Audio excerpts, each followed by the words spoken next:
MGSU 2 year BEd exam 2025 guess paper BEd second year course 11 environment education, यानी ये आपका ऐच्छिक विषय होता है, लेकिन गैस पेपर आपको एनवायरनमेंट एजुकेशन का दिया जा रहा है।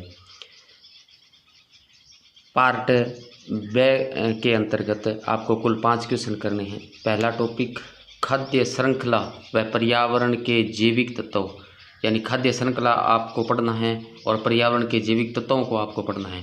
दोनों टॉपिक से संबंधित किसी प्रकार से छोटा क्वेश्चन पूछा जा सकता है, तो आप इन दोनों को पढ़ें।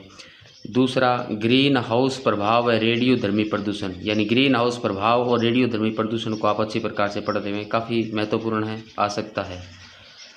टॉपिक तीसरा, पर्यावरण संरक्षण में मास मीडिया की भूमिका व पारिस्थितिकी क्लब। पर्यावरण संरक्षण पढ़ना है और मास मीडिया की भूमिका पढ़नी है। आपको पारिस्थितिकी क्लब अवश्य पढ़ लेंगे, काफ़ी महत्वपूर्ण है, क्वेश्चन आ सकता है, पूछा जा सकता है, वेरी वेरी इंपॉर्टेंट है। इसलिए पर्यावरण संरक्षण और मास मीडिया की भूमिका तथा पारिस्थितिकी क्लब को अच्छी प्रकार से आप पढ़ लें।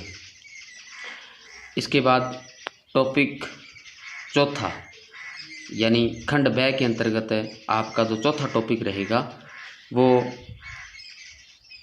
पर्यावरण शिक्षा के एक अच्छे पाठ्यक्रम की प्रमुख विशेषताएं, यानी पर्यावरण शिक्षा के एक अच्छे पाठ्यक्रम की क्या विशेषताएं होती हैं, उन विशेषताओं को आप अवश्य पढ़ें।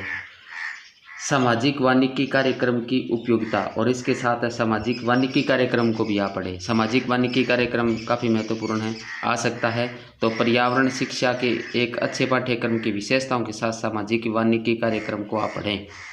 पाँचवां, निम्नलिखित पर टिप्पणियाँ लिखनी, यानी टिप्पणियाँ लिखने के लिए आती है। यहाँ आपको मैं 3 महत्वपूर्ण टिप्पणियाँ आपको दे रहा हूँ जो लिखने के लिए आ सकती है। नंबर ए WHO, नंबर ब WWF और स आपदा प्रबंधन, यानी WHO आ सकती है, WWF आ सकती है और आपदा प्रबंधन लिखने के लिए आ सकती हैं।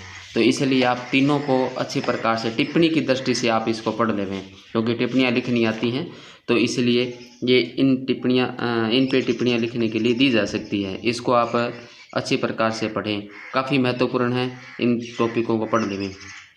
इसके बाद पार्ट 6 आता है, यानी यहाँ पे आपको बड़े क्वेश्चन करने होते हैं। तो पार्ट 6 के अंतर्गत छठा टॉपिक है पर्यावरण के प्रति मानव के उत्तरदायित्व एवं ध्वनि प्रदूषण के कारण एवं मानव पर दुष्प्रभाव, यानी पर्यावरण के प्रति मानव के क्या उत्तरदायित्व हैं और ध्वनि प्रदूषण के कारण क्या हैं और उनका मानव पर क्या दुष्प्रभाव है। ध्वनि प्रदूषण है या पर्यावरण प्रदूषण, आप अच्छी प्रकार से पढ़ लेंगे, काफ़ी महत्वपूर्ण है। लगातार हर साल इनसे क्वेश्चन यहाँ से इस टॉपिक से निकलता है, तो इस बार भी काफ़ी महत्वपूर्ण है, ये आ सकता है, अच्छी प्रकार से पढ़ें। सातवां, पर्यावरण शिक्षा की सर्वदर्शी सामग्री की भूमिका व प्राकृतिक संसाधनों का संरक्षण क्यों आवश्यक है, यानी पर्यावरण शिक्षा की सर्वदर्शी सामग्री भूमिका। पर्यावरण शिक्षा टॉपिक आप जब पढ़ा रहे हैं तो उसमें सर्वदर्शी सामग्री की क्या भूमिका होती है वो लिखनी है, और उसके साथ प्राकृतिक संसाधनों को पढ़ना है। प्राकृतिक संसाधनों के बारे में पूछा जा सकता है। संसाधनों का संरक्षण क्यों आवश्यक है, संसाधनों का संरक्षण किस लिए आवश्यक है, तो इसके बारे में भी पूछा जा सकता है। तो ये काफ़ी महत्वपूर्ण टॉपिक है, बड़े वाला एक क्वेश्चन अवश्य निकलेगा। आठवां, प्रायोजना विधि से आप क्या समझते हैं, संक्षेप में। प्रायोजना विधि को भी आप पढ़ लें, ये भी आ सकता है।